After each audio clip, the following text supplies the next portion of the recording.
that have never been done before. We the people tell the government what to do. It doesn't tell us. We the people are the driver. The government is the car. And we decide where it should go and by what route to do. We the people are free.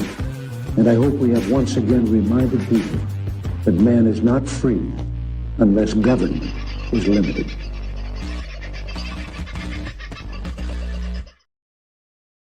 Hey, folks, how are you? Hope you're doing all right today and not pushing too hard up hills. It was a fairly warm one if you're in the southeast of Queensland, but I think in Sydney it was a reasonably warm day as well. Won't get into it. There was going to be another chat tonight, but we'll put that off until another night. But I did speak to that person today, and they were lucky enough to be sitting in the Blue Mountains beside a beautiful blue lagoon, so to speak, thinking, that looks quite nice. I might just drop into that water for a little cool down. Nice part of the world to be in. So I hope you've had a bloody good day. Watha, I think, has had a pretty good day. Here's a picture of Watha when he can stand up. And here's a picture of Watha today when he's lying down. Now, we've been keeping track of Greg's hospital journey, and if you're unaware, this is the first time you've seen the show in a while. Greg had 2 toes amputated on his left foot last Sunday, and they are just waiting to clear all that up. I could show you pictures of it, but you won't want to eat your dinner afterwards, honestly. You'd want a strong stomach for it. However, today has been a very good day. It started off with this arriving at his hospital bed, a beautiful box of fruit. And as you can see there, sending you healing vibes and best wishes, Greg, for a speedy recovery. Katrina and Justin Young, VOF. I think we've got to start something new. VOFF, the Voice of Freedom Family. Just beautiful. Katrina and Justin are down in Tasmania, and if the name rings a bell to you folks, it's because Justin sent me, and Katrina sent me this book, but Justin took all the photos in here, and I don't know that my lighting's going to do it justice. I'll open to any page, but these are just some of the most magnificent images of some of the most magnificent hot rods you are ever likely to see. And if you're like me, have always loved the idea of having a hot rod, could never own one, this is just magnificent. It's a coffee table book, beautifully presented. I don't know if they've got any more.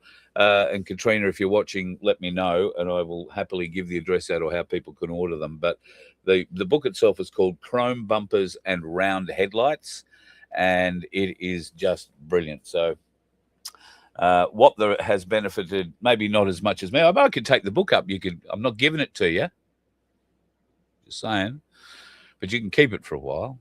If you would get some benefit out of it, you'd probably get less benefit out of the book than you would out of chomping into that. But then, for some reason, a beer arrived. Now, I wouldn't have thought in Greg's current state that beer would be ideal with his antibiotics, but then the culprit bringing the beer materialized as well. This is Paul, another of our VOF family.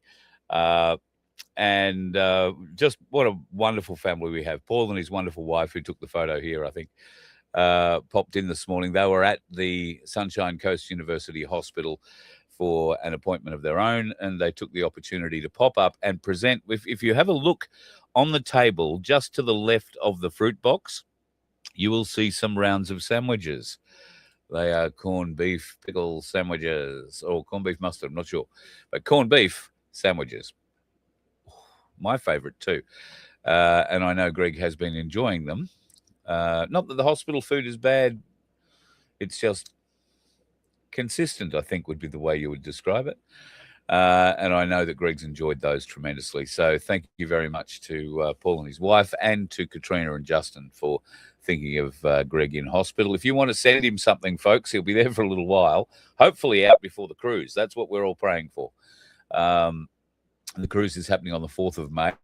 And had some news today from Lynn and her traveling partner. They were going to be joining us on the cruise, but one thing led to another, and by the time they got to book it or whatever, the boat is full. And the boat is full. We've got people who are waiting in in the line, apparently, to be given the opportunity to jump on at the last moment, but who knows? At any rate, Lynn and her travelling partner have decided to make it a road trip instead. So they're going to meet us at Airlie Beach on the 6th of May, and at the Airlie Beach Whitsunday Sailing Club at about 12:30, we're going to sit down and have lunch. So it'll be any number of people off the boat, whoever wishes to come, but some of them might want to go and have a look at Hamilton Island or go and have a look at the White Beach of Whitehaven or wherever. May just want to wander the streets of Airlie, who knows? But I'll be there. Have no fear. I don't mind a feed, and Sailing Club sounds like a nice place. Looks like a great place. So if you'd like to join us, and you're not going to be on the boat, but you don't mind the road trip to Airlie Beach, you might be up that way. I don't know how far you're prepared to drive, but we'd love to see you if you'd like to come across. I know there's a few people around Proserpine and whatnot who we normally do pop in and see. The last time I was up there was 2 years ago, but would love to pop in and see you guys again, hopefully sooner rather than later. And if we can't do that, come over to Airlie. Pop over and say hi. That's the 6th of May at the Whitsunday Sailing Club. Don't know what time. I guess the boat's there from very early in the morning, but I don't know what time we're allowed to get off it or swim over or however it's going to work. We may have to get a helicopter for Greg. Don't know how we'll get him off the boat otherwise, but there you go. Very quickly, the United States, this is a new message from Donald Trump just in the last half hour or so. The United States will work closely with Iran, which we have determined has gone through what will be a very productive regime change. There will be no enrichment of uranium, and the United States will work with Iran to dig up and remove all of the deeply buried B-2 bombers' nuclear dust. This is, it is now, and it has been underway under very exacting satellite surveillance from Space Force. Nothing has been touched from the date of the attack. We are, and we will be, talking tariff and sanctions relief with Iran. Many of the 15 points that have already been agreed to. Thank you for your attention to the matter. I think what Trump is trying to say there, and I translated very poorly, is that negotiations are back on. We will wait and see. Part of the issue I think that we have with these negotiations is that, are you actually dealing with somebody who's in charge of the country? Because the military side of it seemed to be singing from a very, very different hymn book. There has also been something else that has been thrown out in front of the media in the last little while, and I suspect overnight is going to bubble. It's been alleged that there are a great number of very suspicious trades in the US stock market, particularly surrounding the announcement, some of Donald Trump's more recent radical announcements. Donald Trump's announcements, we know, have triggered major movements in the market, and it appears that there has been some form of profiteering off that. I'm not going to go any further into it because I don't know much more about it. I will look into it later, but I just want you to remember, I've been saying for 5 years, you will be surprised at who the first arrest is, and I wouldn't be surprised if it was Donald Trump. We'll talk about then that probably tomorrow night for the Friday free-for-all. That's always a little exciting. Last night, I attempted to get Ben Duxsan on the farm, off the farm and onto the phone, so to speak. Now, Ben had a tractor issue last night, but thankfully, we've managed to hook him up for tonight. Ben is the chairman of Farmers Fightback in Victoria, but I think it's going to be quite a national movement. And he's joining us this morning from his this evening. Where are we? From his property in the best described as the Wimmera Mallee area, I suppose. Is it, Ben? Thanks for joining us.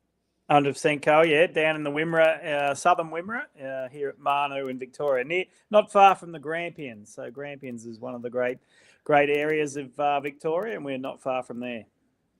So it's been a while since I've done the Rapanya Manu Halls Gap kind of journey, but I reckon you'd be from Halls Gap, you may be an hour, a bit over an hour, a bit under 50 minutes, yeah. There you go. Everybody knows where Halls Gap is, and if you don't, go and look it up. It's one of the few reasons worthwhile visiting Victoria at the moment. Mate, I'm great to have you on the show, but I'm very sorry to have you on the show under these circumstances. Many of our viewers may not be completely aware of why I'm talking to a Victorian farmer about power lines, but this is an issue that is affecting many, many Victorians, but many people nationally. It's just the extraordinary lengths that the Victorian government is going to ride roughshod over your farmers that I think is both amazing and horrifying many people right around the nation. Can you explain what V&I West are proposing and, what they propose at first, and then why your group in particular are pushing back? Yeah, so V&I West is the Victorian New South Wales interconnector, and WRL, which is Western Renewable Links, they've actually been in the fight for 6 years. So that's basically from Melbourne into Store, which is just to the south of us, and then it connects into V&I West. Originally, this was supposed to go through Bendigo, which is obviously Jacinta Allen's electorate there, and it got pushed out to us, thinking that it should be a bit more resistance, but it's all part of AEMO's power play of trying to link Tasmania to Townsville with power lines. That's basically what it is. It's trying to link the country up with power lines, which is a failed approach. And we've certainly done a lot of work over the last 3 years. We've had a really resistant group. But more than that, we've got educated and we've actually unpacked a lot of what's going on here with the energy policy in Australia. And, it all gets back to net zero and that. This is ridiculous that an energy-rich country here, like Australia is actually facing higher electricity costs. It's facing less reliability. We're actually in a fuel and fertiliser crisis out here on the farm as well. And these are all government-induced issues. The government could easily step on these. We could easily be a superpower. We should be one of the few countries in the world that is not impacted by this war in Iran. We've got all the minerals, we've got all the oil, we've got all the energy that we need out here. We should be immune from that. And what we've got now is farmers going through very tough times in trying to get supply of diesel and fertiliser to plant this year's crop. So can I throw a question at you then? And this is I never planned on this question, but you've brought up an interesting idea. So the pushback at the moment is that V&I West wants to put towers on your land, on your properties. It's going to impact directly on your growing land and your ability to grow as much or get as much yield out of that particular area. And it depends on how many towers you've got. They're going to cut roads into your property from wherever the hell they like. So there is actually a physical loss of farmable land to you. How, given that we have a fuel and a fertilizer problem, and the only way we're going to cure those problems by building a refinery or building a fertilizer plant, if it wasn't V&I West and they wanted to come and build a fertilizer plant, on the outskirts of Horsham, let's say, or they wanted to go and build a refinery, I personally would probably build it closer to the Mooney oil fields in South Australia. But would there be objections from the farming community for that? Let's call it the fertilizer plant near Horsham. Would that be a problem? I think it needs to stack up commercially. It'd be the big thing. But no, here in the Wimmera, we're big users of fertiliser out here. So anything to shore up supply and make sure we've got a cheap, reliable source of fertiliser to feed the world would be fantastic. So the land that the V&I West want to come onto, and they want to come onto this, supposedly force their way onto the land next week, ANZAC week. This is land that was settled by World War I, World War II veterans, guys who came back from fighting in Gallipoli and walked to the Wimmera and staked their settlement claim and grew that land from nothing. That obviously doesn't mean much anymore to the government. Obviously doesn't. To choose ANZAC Day week to actually come and try and take over these farms, and this is a takeover. This is something that's passed through Parliament that they've had to do because of our resistance. But to even think that that's right, and this is a scary thing for all city people as well, is if they get away with this, they could go in the city and do whatever they want as well. So property rights mean nothing here in Victoria. You don't even get a chance to object to it. And if you do, you get fined of doing that. So, yeah, ANZAC Day week's a really bad timing. As you said, lot of soldier settlement farms up here. A lot of diggers come from this area and fought for their country. And we know that they'd be horrified to see what is happening out here with the blood, sweat and tears that our forefathers and foremothers have actually put into this land. And just to think that they can waltz in and think that it's right for Australia. And we've always said this. We've said this project is not necessary. It's not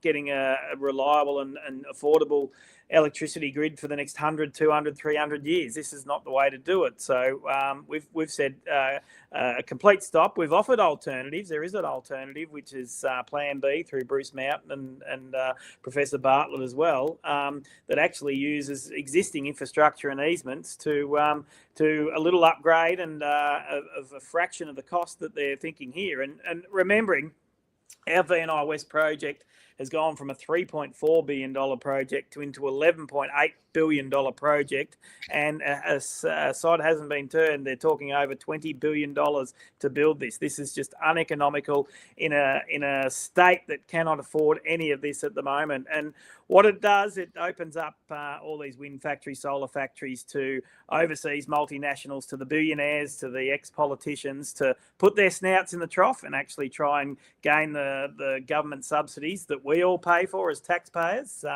to try and get an unreliable and unaffordable electricity grid. It's just madness that they'd consider doing this, and we're a firm no, and we're standing up against it and saying we cannot afford this. It's socially irresponsible, it's financially irresponsible, it's environmentally irresponsible as well.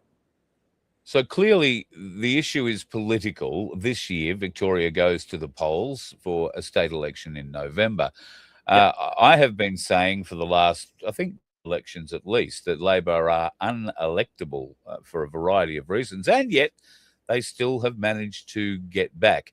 After seeing what One Nation have been able to do in South Australia, have you been approached by anyone, or are there any in your cohort that are thinking of approaching One Nation and running on their behalf at the Victorian state election? And do you think there is a mood for change in Victoria, and it's going to have to be a tsunami-style change? Do you think the same thing that happened in South Australia could happen in Victoria? Oh, very much so on the cards, Carl. Yeah, 100%. Like these, I don't know. I never used to think, but there is a uni party out there, and it's the Labor and Liberals all ganging up on us, and we've known that for a while. Not only that, is a lot of the agencies and that are supposed to stick up for us have been bureaucratised as well. So there's infiltration everywhere we look. So as farmers, we're seeing that, not too many are standing up for us. That's why we've started the groundswell with the Farmers Fightback.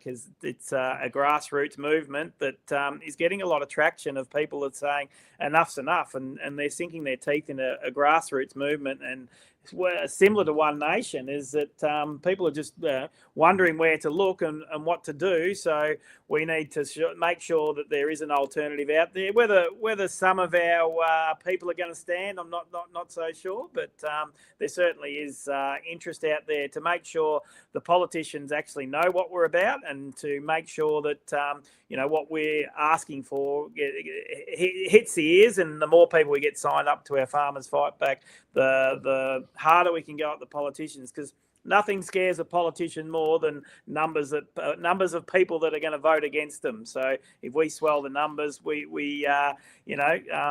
can wave a bit of an axe around and say, well, let's start getting some policy that's actually going to be good for Australia. And this is what it's about. It's about getting some policy that's going to actually take Australia forward. And, we're at our lowest level of productivity ever here in Australia, and it's everywhere. If us as farmers run the country like these current leaders in Tony Albanese and Chris Bowen and Jacinta Allen and Lily D'Ambrosio, we'd be in a hell of a lot of pain. So our farming business we just wouldn't be able to operate the way they operate. No. So it's a really, of course, none of that. I don't think there's anybody in any Labor Party in Australia who's ever had a business, and if they have had it, I doubt it was successful. It goes against everything that the Labor Party stands for. And I do hope that change comes to Victoria. Are you getting any support from, well, it used to be big National Party territory, the Wimmera. So Are you getting any support from the Liberal Nationals around this, or are they ducking for cover? Oh, they're ducking for cover a little bit. We do put pressure on them a fair bit, but they don't come out with the policies that suit what we're trying to do down here as well. So they need to stick to a policy and make sure, obviously everything's city central and that sort of stuff. Melbourne's city central, aren't they? So that's where they see the votes are going to be won out there. But they tend to leave the country alone and leave it up to us to vote whichever way. And as you said, it's been a very strong Nationals area, but that mood is really changing now. There is certainly people that want parties like One Nation to actually stand up for us and commit to actually getting rid of net zero, which is a farce, and getting rid of these energy projects that just do not take this country forward. It's only one way, and that's backwards, and we're already backwards enough at the moment here in Australia. I'm not sure how Ireland compares in size to Victoria, but the Irish farmers are certainly making a hell of an impression on the Irish government at the moment, with roads blocked, tractors blocking roundabouts, trucks blocking roads. They have had enough, and they have taken to the streets to fight back. Is there that kind of feeling from the majority of farmers in Victoria, or is there a nest of farmers who actually support what the government are doing and support what V&I are doing and are happy to give up portions of their land for whatever V&I want to do to it? In any case, there's always going to be a few that do want it.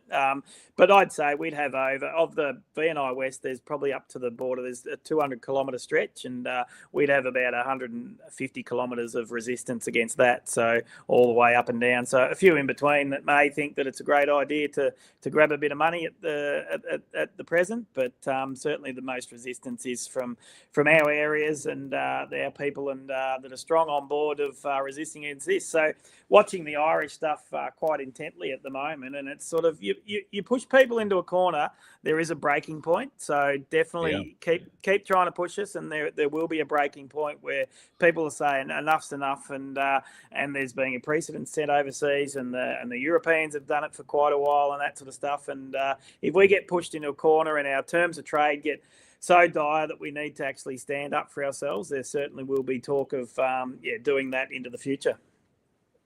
I was very fortunate to grow up in my very early years in the Wimmera, and my unabiding memory of the people that we associated with, both, just me with the kids, but their families, and the community feeling, the feeling of unity in that community, the feeling of support from all ends of the community. When I say all ends, it doesn't exist anymore, but the Lalat Plains Primary School and the Rupp North, the Rupp South Primary Schools, which all just used to be dongers on the side of the road, 10, 15 kilometres from a little town called Rapanya that had what was the main school. But all of these farming families came together for the football, for the show. The local town hall was, there was a dance, or there was something happening every month where everybody comes together. And then there might be a dance in Manu. So there'd be a bunch of people who'd go across from Rupp or whatever, and there'd be people from Sunanit or Bendigo or wherever else. That was the kind of unity and community that I grew up with, love, and still, feel so strongly about creating. And you don't walk on to properties of people who are that strong in community, because they protect what they own. They feel very strongly about it, and I'm sure that there are no shortage of people in the Wimmera that are very prepared to protect themselves should V&I want to go and force their way onto these properties. Do you think? Yeah, 100%. And you're looking at intergenerational farms. Unfortunately, what's happened out here is that there has been a big population loss as the farms get bigger and bigger, and the size of the machinery gets bigger, and all that sort of stuff. We need for less workers and all that sort of thing. But the thing is that amongst our fights, there's been intergenerational farmers, and And we've had 3 generations of farms fighting at the gateway for our way of life and against these property laws that they're bringing in to try and compulsory access our farms. So everyone is really strong about it, and everyone is united behind each other against this cause, and it has made us stronger. So the good thing about us is that we're actually quite well organised too. So what happens with other projects is that they'll pick people off one by one, but we've been very united all the way through, and everyone's standing together. And last time they come up at us was in our harvest period, so usually around the peak harvest period, one of the busiest periods, obviously in the Wimmera, as you'd know, Carl. And then now they're at us when it's a peak at our peak seeding period.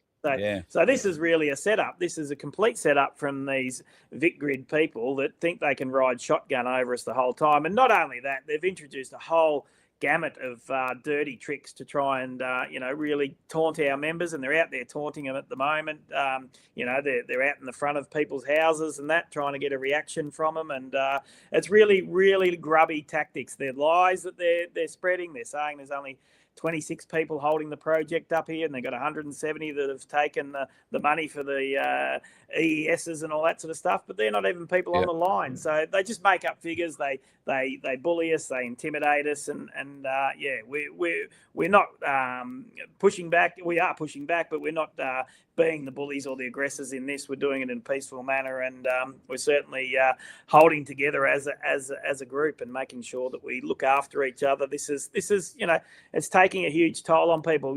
We're into 3 years of battling this, and some people are at their wits' end of trying to battle against all this, plus have to have a fuel and fertiliser crisis on top of that.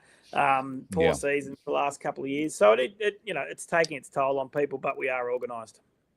Just on the fuel crisis, and I say that with inverted commas, last night there was an explosion at the Geelong refinery, the Viva Energy refinery, and even though the area that was affected has no effect on diesel production or on unleaded fuel production outside of a certain aromatic one that they use in Aboriginal settlements so the kids can't sniff it and get off. There is no effect to production. They slowed down while the fire was on, but they're making sure that everything's safe. They're ramping back up again. They're going to say that this is going to cause, a huge problem for our diesel supply, and particularly for Victoria's, as the Geelong plant supplies over 50% of Victoria's needs. Are you struggling for diesel? Are your providers or your distributors able to get access? So it certainly has been rationed from the start of this war. It certainly has been rationed. So normally what would happen on the farm, you'd either get low, you'd run out or something, and you'd ring your supplier. Within 1 or 2 days, he'd turn up and he'd give you the full amount. What's happening now is it's probably taking 2, 3, 4 weeks to get that fuel, and you probably don't get the whole lot at once either. So you might get, half of what you normally get, or you might get 3/4 of what you normally get. But it certainly is being rationed. But things stop if you don't have diesel. If we don't have diesel out, you can't move. You can't do a thing. You can't get and feed your sheep. We're sheep farmers out here as well, and you can't put your crop in. You can't do your spraying. You can't run your irrigators and all that sort of stuff. Like, things just stop without diesel. So the rationing of it's really, really tender hooks of how far we go to, store enough on farm for now. And people on farms have got big storages because they're big consumers of diesel. So Sure. I don't see too many of the Labor city fuel stations actually running dry or anything. It's being rationed out to us, the farmers that are the producers of the food and the fibre. And this is what staggers me. You guys are major food producers for this nation, and to have a squeeze on you, and it's not just you, it's farmers right across our nation, I know, but it feels like this is just one more added bit of pressure that a government hell-bent on getting people off the land and into 15-minute cities is prepared to go to.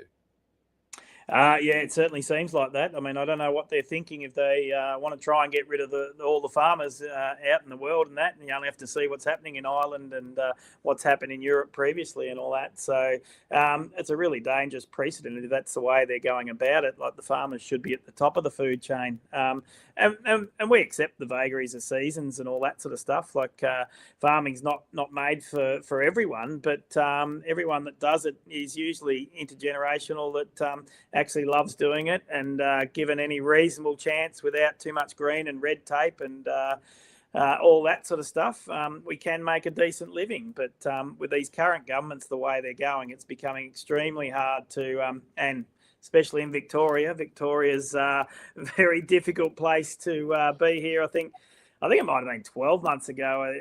I heard someone said they've introduced 51 new taxes or something. I think that'd be there'd be another 20 or 30 on top of that. And one of the most famous ones is the emergency services levy with tax, which a simple farm like ours would go from a rates emergency service cost of about $18,000 up to about $48,000, and it's huge increases, and it's taxing the farmers out here and trying to take all the money away from the regions, and that's what they seem to be doing, is making it hard and hard, and we're just the ones out there that pay our taxes and try and prop up the cities. Given that the climate criers are so desperate to get us into electric everythings, and recently the first electric semi-trailer made a run with toilet paper from Sydney to Canberra and took 4 days to recharge or whatever afterwards, I haven't heard John Deere producing any electric headers or seeders or sprayers or anything like that. I haven't heard of Massey Ferguson doing it either, for that matter, or anybody. Case, is there anything by way of electrical big farming machinery on our way to justify having these high tension power lines running all over your property, so one day you might have a plug big enough on your property to power them? I don't think the power generated out here through the wind and solar and all that is actually going to be used by the people out here. That's the issue, is that it's all about sending it into the cities that actually need it where they are. So we could be quite self-sufficient here if we needed to be. So there's not that I know of. I think that's a long way away. But what I want to know is if we're going to electrify everything, where's all that electricity going to come from? It's certainly not going to come from wind and solar, because they're not even renewables. They're replaceables. They have to be replaced every 15 to 20, 25 years. And you know what batteries are like. Batteries need replacing once they drain down. Like this is crazy. If you think that for the next 200 years we're going to have to put up, say a wind factory lasts 20 years. So we're going to put up 10 of those. There's 2,200 square meters of concrete in each one of those. They can't use the same pads again. They don't use the same pads. They get fractured. They're not possible to use. So you're going to put 10 of these up in one area and call that great for the environment and great financially? Yeah. This is crazy when you can stabilize your electricity grid with nuclear and zero emissions, and have it for hundreds and hundreds of years. Like this is just so short term. But it's it's about the overseas multinationals. It's about the billionaires in Australia. It's about the institutionalised investors and the ex-politicians. And the crazy thing about this is none of it's illegal what they're doing. They've actually passed legislation so they can put the snouts in the trough. And have done it so publicly. Yep. And are brazen about it. They just, it's just how it is.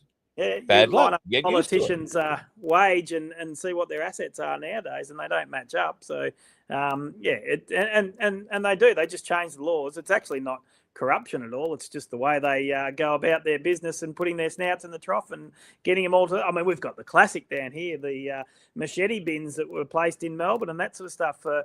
What were they? $325,000 each. A farmer out here could make them for under $5,000. So who was getting that extra $320,000. Where was that going? Whose pocket was that lining? And we got the CFMEU that they're talking between $15 and $30 billion of Victorian taxpayers' money is being used up in big builds and that. So the corruption. And then the Labor government votes against giving the ACCC or whatever investigative thing it is in Victoria the powers to actually look at what the government did or didn't do, as the case is. Exactly. That's, don't rock the boat. Do you think anybody who's thinking of standing maybe for One Nation, does this have to be a One Nation Victoria policy that we will go in, we will open up those books and we will make every person accountable for the theft of, like you say, between $15 and $30 billion, or the ineptitude of those who were meant to be managing it from the ministers down? Oh, 100%. You'd love to see that. We could use it out here on our roads out here. The roads are deplorable here in Victoria, and never looked like getting any better either. So the last time, you'll know this road. The last time I drove down in Victoria, I did the cut through from the Hume Highway over to Horsham, and I cut past Bendigo, and the Bendigo to St Arnaud piece of road buggered my headlights, blew the wiring out of my lights. So I went and got it fixed, and 3 weeks later, driving back, same bit of road, did exactly the same thing. They put the speed limits down on a lot of these roads because they're unroadworthy. No one can drive at the speed limit because of the potholes in it. And one of the worst ones has been the Western Highway, the main Adelaide to Melbourne. Way. It's diabolical. But 15 to 30 billion, that'd build a lot of hospitals, that'd put a lot of nurses and school teachers out in the regions and doctors out in the regions and all that sort of stuff. So you'd love to see it all come back and go back into the state coffers and be used how it should be. And governments are there to govern for their people. They're not there to put their snouts in the trough and actually take all the money. Yeah, but they're very good at doing it. Western Highway claimed the awning on the side of my bus. So I know the Western Highway well. One or a number of huge banged the awning loose. It got wind underneath the front of it, got torn to shreds, and some bloke on the CB tells me that I'm leaving confetti down the highway. It was a lovely reintroduction to Victoria. Ben, so next week you've got a couple of properties that are going to have people turning up wanting to go on and do these surveys. These are environmental surveys to see what damage they're going to do, not really care what damage they're going to do, but see what damage they're going to do on these people's properties. Now, some folks want help at the gate, some people don't. Are you looking for bodies to stand the fence next week? I think we're always, accommodating to people.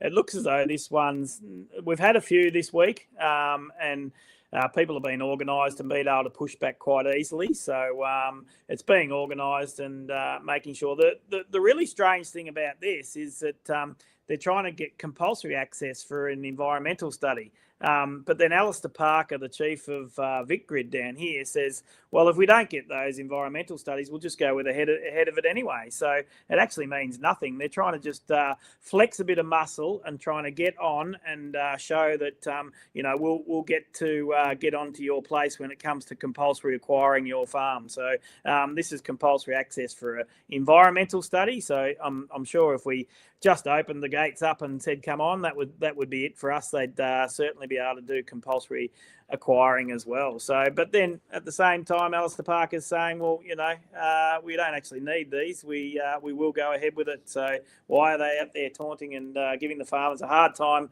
in a fuel and fertiliser crisis and our busiest time? Like seeding's just ramped up. Everyone's into it now.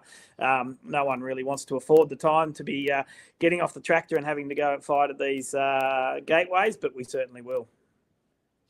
Well, we'll be there with you, mate. Tony will be helping us out next week. He'll hit the road. I think you met him last time at your property, so he'll be back on the road, and we'll endeavour to bring live coverage from the gate. I've been talking to Nick from Billboard Battalion, so hopefully we'll team up together. Obviously, Wade is still in hospital, and best wishes to Wade if you're watching, brother. Hope things are going well. I know they're going well, actually. A bit of an update on Wade is he's ploughing on with the physio and doing from all intents and purposes, a bloody great job of it. There is talk that he'll be heading home in maybe the not too distant future. You didn't hear that from me, though. So good luck. Good on you, mate. I hope things are going really well. But Nick, at the very least, will hopefully be there with Tony, and we'll do a dual broadcast if that's what we need to do, and make sure that as many people as possible are there, if not in person, then online, to support whatever happens on that day. And as it continues, I just find it disgusting that they would do this in the ANZAC week. They obviously have no idea, but part of the dirty tricks, that's it. And we've lived to it, and there's more. There'll be more come out later on as well, but part of their dirty tricks is a full bag of tricks. But they know, they profile us all. They know who's the troublemakers and who's going to put up the most resistance and all that sort of stuff. So they bring out the dirty tricks, and there's a list that, you know, if you could think of a dirty trick, they've got it and they'll play it. Ben, farmers have been catching sly foxes with dirty tricks for years. What happens if the farmers start employing dirty tricks? Oh, I don't think we're going to see that anytime soon. But as I said, when backed into a corner, we'll certainly make sure we're there and fighting for every bit of our intergenerational farms that certainly do belong to the people in the regions and all of Australia that we produce the food and fibre and the like for. So it's really scary stuff if they try and get away with this. Like I'd be really worried if I was a city person. They'll come at anyone. They won't stop at farmers. They'll just come for everything they want.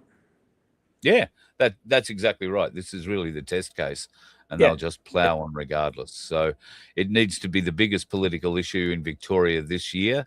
And I hope that One Nation are all over it. I hope they're going to be behind you guys in supporting the end of this madness, this absolute idiocy. And with a bit of luck, that will lead to a long period of prosperity once a new government with a bit of community sense and common sense is elected. To help the Victorian people recover from the bullshit they've been subjected to from, the last decade or more. So it's over 10 years. I think it's 12 or 15 years now of Labor governments who are oppressing the people here in Victoria. And they just find new and interesting ways to do it every week, and couldn't care less. We'll look you blatantly in the face and say, yes, that's just how it is. It's all good. No worries. Nobody's complaining. We've got an advisor who's, 18 years old and done a week at university who told us it was going to be a great idea. So, but they've got 150,000 followers. So, they know what they're talking about. That's it. All right, mate. What can we do to help? I put up the Farmers GoFundMe site. Yeah, so the Farmers Fightback, even if you Google Farmers Fightback, there's a page there that people can go onto and certainly sign up as a supporter as well as a volunteer, and just show the strength. Because as I said earlier, nothing frightens a politician more than numbers against them. So we'll certainly be getting as many people. Last time we had it in December when Tony was at the Gateway with us, we had nothing set up. So we basically launched the Farmers Fight back in early February this year. And to get the 26,000 has been fantastic. The media's and your platforms like this are coming at us, and we need to get the word out there. And it's about education. If you go on there, you'll actually learn of what we're on about and how we're standing up and making sure that we don't let these sort of projects go through at the expense of, the three pillars of any projects is socially, environmentally and financially, and they're buggerising all of those ones up. So, it's a really, really bad precedence. To be compliant, you don't want to be compliant. I think the test case was COVID, and to be compliant, and we just we can't be seen doing that this time. We need to actually stand up for our rights. Mate, thank you very much for taking the time to come on tonight, and I appreciate it tremendously. If we can help in any way, please just pick up the phone and reach out. I know I'm sort of 1,500 kilometres away, but that's going to change in the not too distant future. But we've got Tony down there and many others who will come and help. Very happy to get behind the great people of Victoria and certainly the folks who are doing it tough in the Wimmera at the moment. So thanks for taking the time, especially at this time of night. From my memory, you blokes like to have your dinner at a certain time and be ready for the ABC News at 7 o'clock. Is that still how it works? No, it certainly doesn't. Not the ABC anyway. So usually in bed early just to get up early. Enjoy getting up early. So every farmer's different. There are people out in the tractors right as we speak at the moment, planting the crop and pressing the button as go. So probably about this week it's go time for everyone. So you need a tractor mechanic at the moment. Yeah. But anyone watching this that knows me would understand. I'm no good with machinery. I'm a sheep person, Carl. I can't stand the machinery, so I might be a bit foolish in trying to do what I'm doing. All right. Well, look, if anybody is around the Manu area watching the show and you know a bit about tractors, get in touch with me. I'll put you in touch with Ben. You might be able to help him out so he can get on his tractor and start seeding.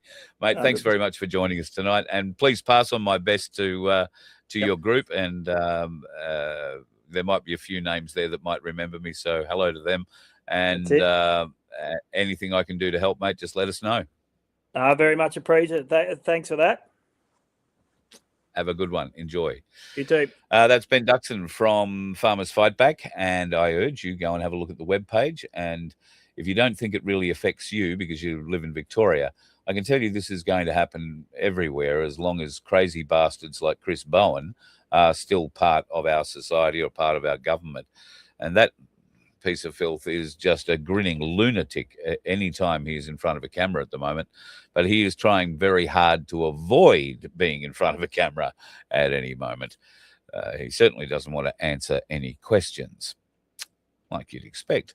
Now, I think I showed this, or maybe I didn't. Australia are about to pour an extra $2 billion into drones after they've seen the effectiveness of the drone campaign of Iran and the Ukrainian drone systems. Now, I haven't got it to show you, but Ukraine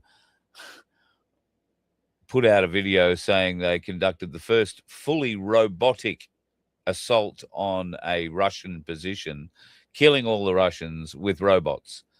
Now, I have to say, while they sort of might be correct literally, it's not what you think. It looked like a bunch of emergency rubble crawlers, if you like, the kind of little robots that you would send into earthquake devastated areas that can get into small underground caverns, if you like, and then blowing up.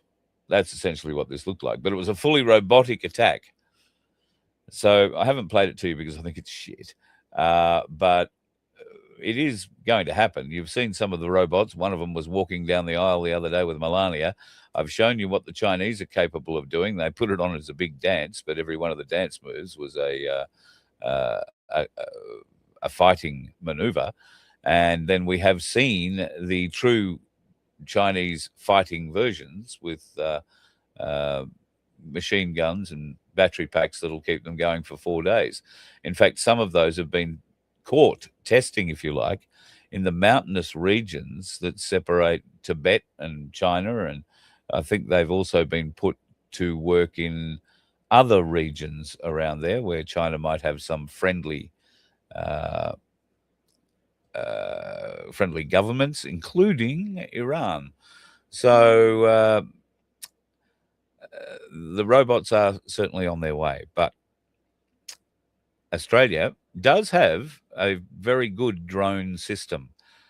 This is, I think, I think this is the one called the Wingman or the Ghost drone. It acts as a wingman for our F-35 fighter pilots, so they can control it. Maybe that's not it. There is a version they have created like that. It might even be carried by that and then launched. I can't remember.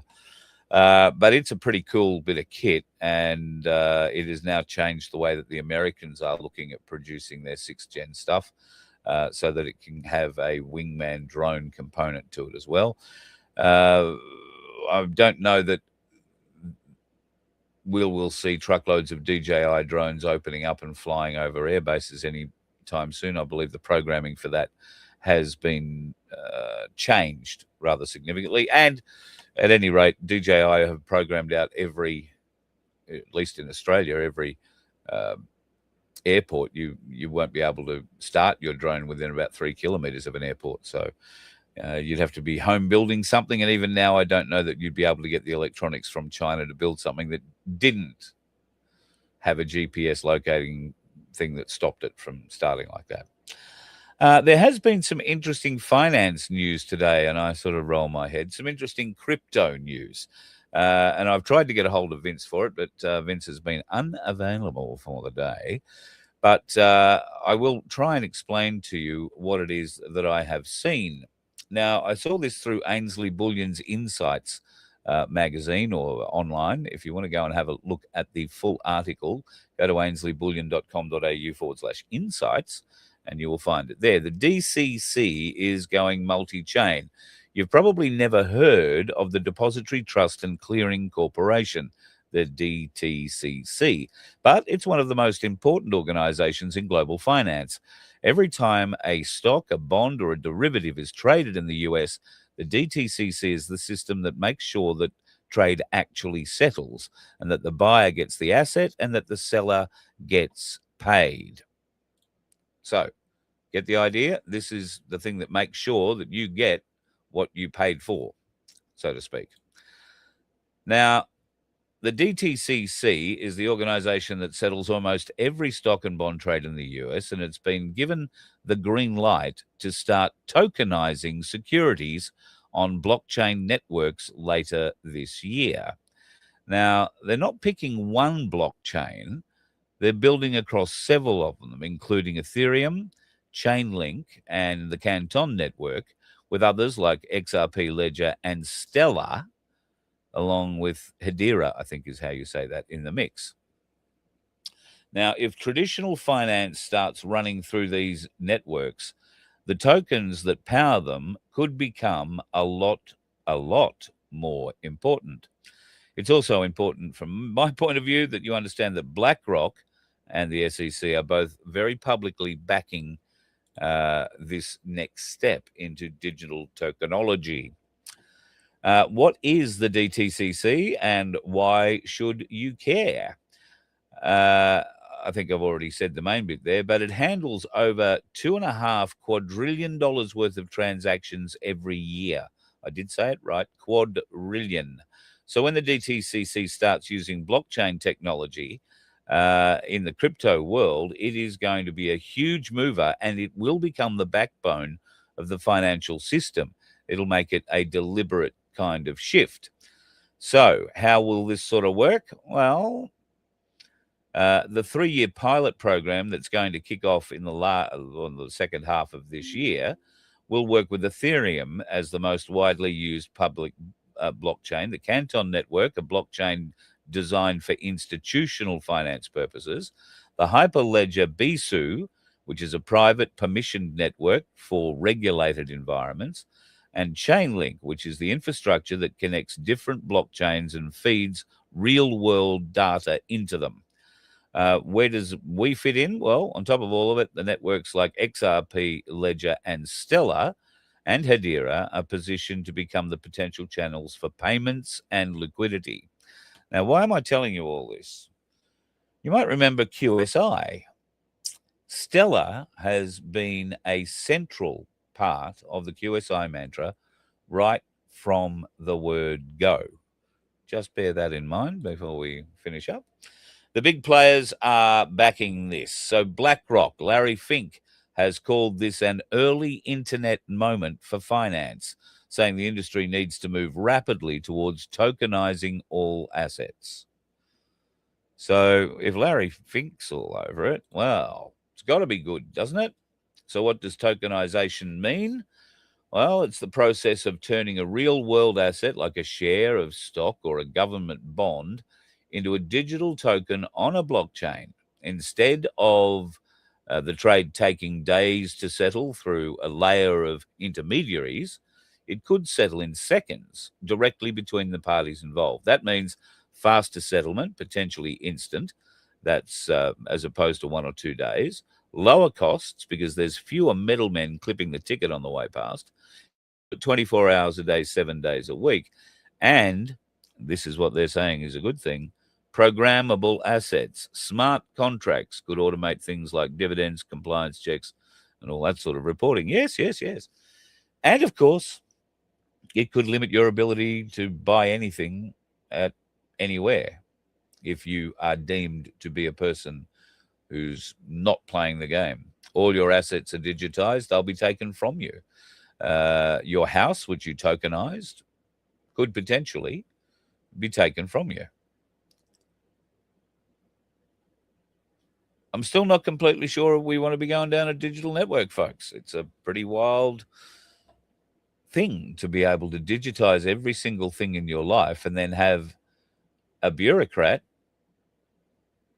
who manipulates the blockchain in some way, shape, or form decide that, oh, no, you don't get that anymore. In fact, it won't be a bureaucrat. It'll be AI that manipulates it. It'll be AI that deems you are not a citizen worthy of the assets that you have, so we're taking them off you. We're going to redistribute them to those less wealthy. Oh, wait, that's the ALP. That's Albo Sleazy and his mob. Unfreaking believable. And it's just going to continue until we make a change. Will that be an electoral change? Well, One Nation made a huge electoral change in South Australia recently. And guess what was discovered recently? Like in the last day, like today. One of those seats, Narranungagangara, I can't say it. One of those seats was won by, I think it was 58 votes by the One Nation person sitting there. Outdid the Liberal by 58 votes. Lo and behold, today, 77 uncounted mail-in votes have been found. And the AEC in South Australia have decided a recount is in order. 77 uncounted votes found, just happened to be found in the electorate where the balance or the difference was 58 seats in the final count, the declared count. Now, Corey Bernardi's saying it for what it certainly looks like. It looks like the AEC have got some splaining to do again. Their ineptitude at losing these in the first place, their gall at thinking they can now add them into the vote after declaring it. But of course they can, because they're the AEC. They can do whatever they bloody like. And they continue to screw the people. I've got stories from people who have worked for the AEC over multiple elections who tell me some absolutely horrendous stories of what they have witnessed AEC staff doing. I personally have an AEC staff story. The fact that they closed their office, locked their office, and would not allow the delivery of a nomination to run in a federal election. They wouldn't accept it before the due time. They closed the office down so they wouldn't have to accept it. And that's just my story, but there are so many others. The corruption in this country, folks, is ongoing, incessant, and has to stop. The only way we're going to stop it is with you helping us do something about it. Are you prepared to do it? Well, we shall see. The time is coming.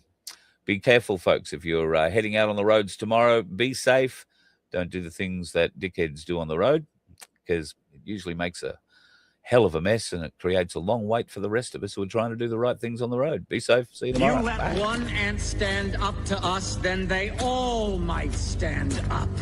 Those puny little ants outnumber us 100 to 1. And if they ever figure that out, there goes our way of life. It's not about food.